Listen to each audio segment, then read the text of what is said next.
Minsan, parang ang hirap matagpuan ng gusto mo. Yung tipong mapapatanong ka, future, nasan ka na ba? Bakit parang ang hirap mong matagpuan?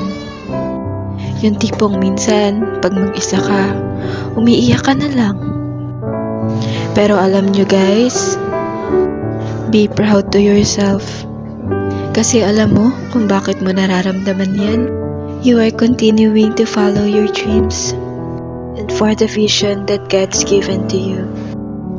Dati napatanong ako, why does vision keep on appearing in my mind?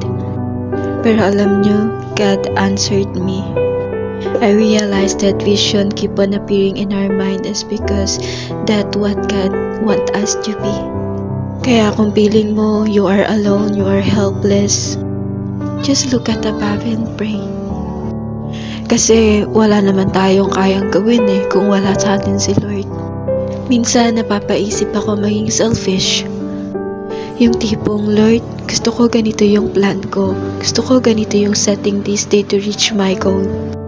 I keep on relying on myself. And then at the end of the day, wala, fail. And then anxiety comes in, stress comes in, depression comes in. To the point na halos sisihin mo na yung sarili mo, halos torturing mo na yung sarili mo, hanggang sa magiging harsh ka na sa sarili mo, sasabihin mo, you're fail, wala ka na nagawang tama. Pero alam nyo guys, mas mahalaga talaga na gigising ka sa umaga, magpipray ka, and then ililip mo lahat ng burdens mo kay Lord. If you let yourself to honor God, to let Him guide you for every day, and let His will be followed, not yours. Mararamdaman mo kahit sobrang bigat, kahit sobrang hirap ng araw mo, there is peace of mind. Not because you're comfortable and good enough, but because you let Him work in your life. Kaya if you feel like your burdens is too much heavy, just pray and always think that there is hope.